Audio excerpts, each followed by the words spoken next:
না, ম্যাচের শুরুতে তো মোটামুটি আ আমাদের কন্ট্রোলে ছিল কিন্তু। ওদের যখন ৬ উইকেট বা ৭ উইকেট পড়ে গেল, ২৫০ রানের মতো স্কোর ছিল, তখন হয়তো টেইলকে আমরা অনেকেই আশা করছিলাম হয়তো আমাদের যে বোলিং স্ট্রেংথ আছে, সেটা হয়তো টেইলকে ৩০০ রান বা অ্যারাউন্ড ৩০০ রানসের মধ্যে আটকে রাখতে পারবে। আনফরচুনেটলি পেস বোলাররা যথেষ্ট ভালো বল করলেও সেই সময় স্পিনারদের যেই রোল প্লেটা আশা করেছিলাম, সে সময় পুরোনো বলে সেটা সেভাবে পায়নি। স্পিনাররা সেভাবে ১ম ইনিংসে চাপটা দিতে পারেনি। যে কারণে বিপক্ষ দলের ক্রেডিটও ডেফিনেটলি আছে, তারা ওখান থেকে এত বড় পার্টনারশিপ করেছে। বাট আমার মনে হয় আমাদের সুযোগ ছিল ওদের ১ম ইনিংসটাকে আরও ছোট করে রাখার। তাতে যেটা হতো যে আমাদের জন্য খেলাটা সহজ থাকতো, টার্গেটগুলো সহজ থাকতো। শেষে এসে আমাদের যে এত বড় একটা টার্গেট চেজ করতে হচ্ছিল, কারণ 4th ইনিংসে ৩০০ ৩৫০ ইজ এ গুড টার্গেট।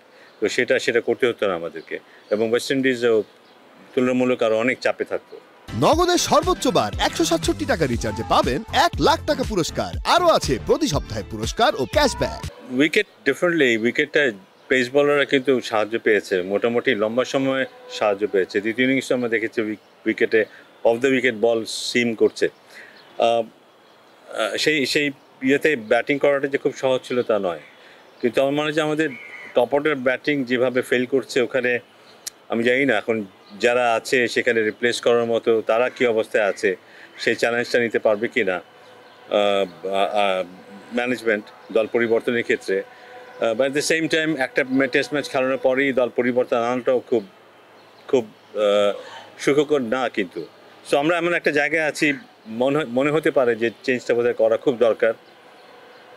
কারো কারো ট্র্যাক রেকর্ড যদি আমরা দেখি, বেশ অনেকগুলো ইনিংসেই তারা কিন্তু ফেল করেছে। সেই দিক থেকে বিবেচনা করলে এরকম মনে আসতেই পারে।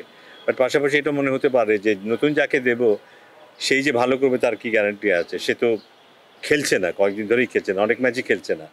তো সেক্ষেত্রে আবার পুরনো জনের কাছে যায় কি না, এই একটা ডিলেমা থাকবে টিম সিলেকশনের ক্ষেত্রে। মানে ডিপেন্ড করবে যে ম্যানেজমেন্ট যারা আছে ওখানে তারা কীভাবে দেখে, তারা বেস্ট অপশনটা কাকে মনে করে, সেই উপরে তারা ডিপেন্ড করবে। বাট বাইরে থেকে আমরা ডেফিনেটলি ভাবতে পারবো যে এটা হলে ভালো হতো বা ওটা হলে ভালো হতো। আমার মনে হয় যখন আমরা ঘরের মাঠে খেলি, তখন সেই প্রতিদ্বন্দ্বিতার ব্যাপারটা আমাদের মাথায় থাকে না। মানে খুব খেলাটাকে আমরা খুব ডিফিকাল্টভাবে নেই না, খেলাটাকে সহজভাবে নেই বলে হয়তো খেলাটা একটু সহজ থাকে। যখনই আন্তর্জাতিক ম্যাচ খেলি আমরা, সেটা যে কোনো দলের বিরুদ্ধে হোক না কেন, সেখানে আমরা দেখি আমাদের বিশেষ করে টপ অর্ডারে যথেষ্ট টেন্সড থাকতে দেখি আমাদের ব্যাটারদের। সেখানে সিদ্ধান্তহীনতায় তারা ভোগে, কীভাবে তারা অ্যাপ্রোচ করবে একটা পার্টিকুলার অ্যাটাককে, সেই ব্যাপারে তাদের দ্বিধায় ভোগে। সো আমার মনে হয় এত কনফিউজ থেকে খেলাটা খুব ডিফিকাল্ট। সো একটা প্যাটার্ন ডেভেলপ করা খুব দরকার ঘরোয়া ক্রিকেটে, সেটা যেমন মানেরই হোক না কেন, সেখানে আরও বেশি প্যাশন, আরও বেশি কমিটমেন্ট নিয়ে খেলা দরকার। একটা প্যাটার্ন তৈরি করা দরকার যে হ্যাঁ, আমি এভাবেই খেলি, আমি ঘরে হোক বাইরে হোক, আমি এতটুকু সিরিয়াস থাকবো বা এতটুকু সিরিয়াস থাকবো না, এইভাবে আমি খেলবো যে কোনো প্রতিপক্ষের বিরুদ্ধে। সো এই সিরিয়াসনেসটুকু খুব জরুরি, যেটা হয়তো ঘরেতে আমরা ততটা করি না, যত বাইরে ম্যাচ খেলার সময় করি। শান্ত বোধহয় তুলনামূলকভাবে আরও আত্মবিশ্বাসী একজন ব্যাটসম্যান। ও হয়তো অনেক সময় রান করেনি, ফেল করেছে, কিন্তু ও যতক্ষণ মাঠে থেকেছে ওর ব্যবহারের যদি দেখি, ওর ব্যাটিং করার যদি দেখি, ব্যাট বল করার যদি দেখি, ওখানে একটা আত্মবিশ্বাসের ব্যাপার আছে। তারপর হয়তো আউট হয়ে গেছে, বাট ওই জিনিসটা খুব জরুরি কিন্তু। যদি বিপক্ষ দলকে দেখি আমি বেশি সমীহ করি বা একটু টেন্সড হয়ে যাই, সেটা আমার ব্যাটিংকে যথেষ্ট ডিস্টার্ব করতে পারে। তো ডেফিনেটলি শান্ত, অভিজ্ঞতার কথা যদি বলি, কোয়ালিটির কথা বলি, ও থাকলে হয়তো ও তো ডেফিনেটলি খেলতো, হয়তো আমাদের আমরা অন্য কিছু দেখতেও পারতাম। ইট ওয়াজ স্যাটিসফ্যাক্টরি, এবং দেখে মনে হচ্ছিল যে ও নিজেও বোধহয় এটা উপলব্ধি করছিল যে ও কতটা ভালো বল করতে পারে। ও নিজেও বুঝছিল যে ওর বল খেলাটা ব্যাটসম্যানের জন্য খুব ডিফিকাল্ট হচ্ছে। এই জিনিসটাই আমরা প্রথম ইনিংসে দেখিনি, এই জিনিসটাই আমরা গত কতগুলি ম্যাচে দেখিনি। সো আমাদের চাইতে ওর জন্য জরুরি এই উপলব্ধিটা, এই বিশ্বাসটা যে ওই ধরনের বল করতে পারে। সো প্রথম ইনিংসে যদি এই বলিংটা করতে হয়তো বিপক্ষ দল আরও চাপে থাকতো। তো ওইটা দেখে মনে হয়েছে যে না, এই ফিরে আসাটা হয়তো আমাদেরকে আরও শক্তিশালী করবে। ওয়াও বলার মতো না, বাট আমি মনে করেছি যে এটা আমাদের দলকে আরও শক্তিশালী করবে, সেটা আমার জন্য বেশি ইম্পর্টেন্ট ছিল। আমার মনে হয় যদি ওর যদি ফর্মেট বিচার করতে চায়, he is a best test বলার। টেস্ট বলিংটা ওর জন্য সবচেয়ে ১ নম্বর প্রেফারেন্স হওয়া উচিত। ওর যে বলিং ক্যাপাসিটি আছে, টেস্ট বলার হওয়াটা সহজ ব্যাপার না কিন্তু। আমরা যদি একজন, আমি জানি না এখন হয়তো হিসাব কিতাব অন্যরকম হয়ে গেছে, টি-20 বা হোয়াইট বল ক্রিকেটের কারণে আমরা মূল্যায়ন করি ভিন্নভাবে। বা টেস্ট ক্রিকেট খেলে একজন খেলোয়াড় নিজেকে যে জায়গায় ওঠাতে পারে অন্য কোনো ফর্মেটে কিন্তু সেটা পারে না।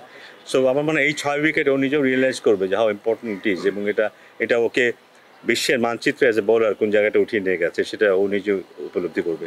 না, হয়তো করতে হবে। জিনিসটা হচ্ছে যে এখন যেটা দাঁড়িয়েছে গত অনেক দিনে যেটা আমরা দেখেছি, আমিও বাইরে থেকে দেখেছি, হ্যাঁ একজন ভালো খেলে, টেস্ট ক্রিকেটে ভালো খেলে এবং তার মাথায় এটাই আসে যে আমি যদি টি-20 খেলতে না পারি আমার ইনকাম অনেক কম হবে, আমি যদি ওয়ানডে খেলতে না পারি আমার ইনকাম অনেক কম হবে। সো আমি আস্তে আস্তে ওরকম খেলার চেষ্টা করি। ওটা করতে গিয়ে আমরা দুইজনকে কিন্তু নিজেদের স্কিল হারাতে দেখেছি কিন্তু।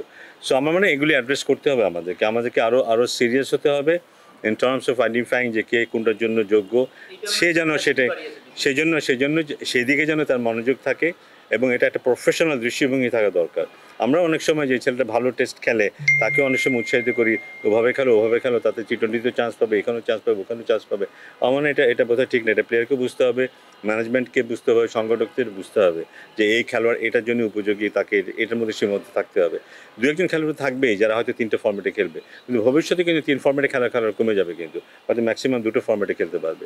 সো আমরা ডেফিনেটলি যেটা চুলচেরা একটা বিশ্লেষণ করার চেষ্টা করবো ডেফিনেটলি, এবং তারপরে যেটা করতে হবে, কারণ আমাদেরকে ভালো খেলতেই হবে, দ্যার ইজ নো অল্টারনেটিভ। ভালো খেলার জন্য যেটা করতে হবে, যেসব সিদ্ধান্ত নিতে হবে, কিছু সিদ্ধান্ত সবার খুব ভালো লাগতে পারে, কিছু সিদ্ধান্ত সব ভালো নাও লাগতে পারে, কিন্তু সিদ্ধান্তগুলো আমরা নিতে হবে যদি আমরা ভালো খেলতে চাই। না, জিনিসটা হচ্ছে যাদের সম্ভাবনা আছে ভালো টেস্ট খেলার, তারা যদি টি-20কে অনুসরণ করতে চায়, তাদের যেটা হবে যে গাছেরটাও হারাবে তারা, তলারটাও হারাবে কিন্তু। আলটিমেটলি ব্যাপারটা আমার সাথে না কিন্তু। আমি খুব ভালো লম্বা ফর্মেট খেলি, আমি চাইলেই কিন্তু টি-20 খেলতে পারবো না কিন্তু। সেটা করতে গেলে আমি হয়তো দোনোটাই হারাবো। এটা খেলোয়াড়কেও বুঝতে হবে, খেলোয়াড় আশেপাশে যারা থাকে, গাইড যারা করে তাদেরকেও বুঝতে হবে কিন্তু, এবং সবারই একটা দায়িত্ব আছে কিন্তু। হ্যাঁ, সবাই যদি আমরা চাই সবাই আমরা শুধু বিরাট কোহলি হবো, সবাই সাকিব আল হাসান হবো, তা কিন্তু না। কাউকে কিন্তু অন্য রোল প্লে করতে হবে, অনেকে সীমাবদ্ধতা থাকবে, একটা ফর্মেটই হয়তো খেলতে পারবে, তাকে সেখানে রাখতে হবে। বাট বোর্ডের দায়িত্ব হচ্ছে যে একটা ফর্মেট খেলবে, তাকে সেভাবে তার রক্ষণাবেক্ষণ করা হলো বোর্ডের দায়িত্ব, সেই সিকিউরিটি দেওয়া বোর্ডের দায়িত্ব। আমরা একটু বেশি না ছড়াই, আমাদের আলোচনাটা যেন আমরা একটু টেস্ট ক্রিকেট নিয়ে আলোচনা করেছিলাম, আস্তে আস্তে আমরা অন্যদিকে চলে যাচ্ছে। Please keep it to this. আর একটা দুটো প্রশ্ন, এটা আমি একটু বলি যে আমি ব্যক্তিগতভাবে আমার দুঃখ হয় যে আমি কিন্তু সোজাসুজি এভাবেই আমাদের মানটাকে বিচার করি। পৃথিবীর মঞ্চে আমি যদি জায়গা পাই তার মানে আমার অবস্থাটা ভালো, পৃথিবীর মঞ্চে আমি যদি জায়গা না পাই তার মানে হচ্ছে যে আমাদের অবস্থাটা ভালো না। সো এটা জোর করে কিন্তু আমি এই দেশে বলি, ওই দেশে বলি, এই ফ্র্যাঞ্চাইজি বলি, ওই ফ্র্যাঞ্চাইজি লিগে ঢুকাতে পারবো না কিন্তু।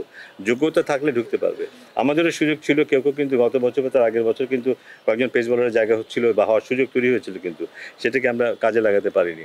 সো অনেকগুলো ব্যাপার আছে, বাট আমার মনে হয় আমাদের চেষ্টা থাকা উচিত ইন্টারন্যাশনাল এই সুযোগগুলোকে কাজে লাগানো। আমাদের জন্য খুব ভালো এক্সাম্পল হচ্ছে আফগানিস্তান শুধু এই করেই কিন্তু ওদের প্লেয়ারদেরকে গ্র্যাজুয়ালি এই জায়গাটা নিয়ে এসছে, এবং আস্তে আস্তে ওদের কিন্তু খেলোয়াড়ের সংখ্যা বাড়ছে কিন্তু ওই জায়গাটায়, এবং আমরা কিন্তু পিছিয়ে পড়ছি। সো আমাদেরকে ওই অ্যাভিনিউগুলোকে কাজে লাগানোর চেষ্টা করতে হবে, এবং অদূর ভবিষ্যতে আমরা সেই চেষ্টা ডেফিনেটলি করবো। সুযোগটা তুলনামূলকভাবে একটু কমে গেল, কারণ প্রথম টেস্টে ওদের ব্যাটিং অ্যাপ্রোচ যদি আমরা দেখি, ওরা এতটা সাবধানে ব্যাটিং করেছিল প্রথম টেস্টে, ওরা আমাদেরকে অনেক রেসপেক্ট দিচ্ছিল কিন্তু ওরা এখন বুঝেছে যে ওরা যদি মোটামুটি টিকে যেতে পারে প্রথম দিকে, তারপরে হয়তো আস্তে আস্তে আমরা কিছুটা হাল ছেড়ে দিই। সো আপার হ্যান্ড ওদের থাকবে, আমাদেরকে অনেক কষ্ট করে ফিরে আসতে হবে। বাট ভালো কথা হচ্ছে যে আমাদের পেস বলাররা ভালো বল করে নতুন বলতে খুবই ভালো বল করে, উইকেটের সাহায্য থাকলে খুব ভালো বল করে, সেইটাই আমাদের ভরসার জায়গা। সেটা যদি আমরা করতে পারি, কিন্তু অনেকবারে আমরা দেখেছি যে হয়তো বিপক্ষ দলে 3টা 4টা 5টা উইকেট পড়ে গেল মোটামুটি অল্প রানে, তারপর ওদের পার্টনারশিপে হয়ে যাওয়াটা, ওই জায়গাটা আমাদেরকে অনেকবার ভুগিয়েছে। কিন্তু ওই জায়গাটাতে আমাদেরকে আরেকটু কম্প্যাক্ট হতে হবে। ওটা যে হতে পারি আমি আশাবাদী দ্বিতীয় টেস্টে, কারণ আমরা এই টেস্টে ভালো ব্যাটিং করিনি, সুযোগ থাকার পরও অনেকেই ভালো একটা স্কোর করেও তারপর ওটাকে বড় করতে পারিনি। ওই জায়গায় আমাদেরকে একটু বড় করতে হবে, বড় পার্টনারশিপ করতে হবে। এটা করতে পারলে ডেফিনেটলি আমরা প্রেশারে ফেলতে পারবো West ইন্ডিজকে। For more updates, subscribe to our YouTube channel and click on the bell icon. Follow us on Facebook and Instagram. Download T-Sports app to enjoy exciting games and highlights. Visit tsports.com.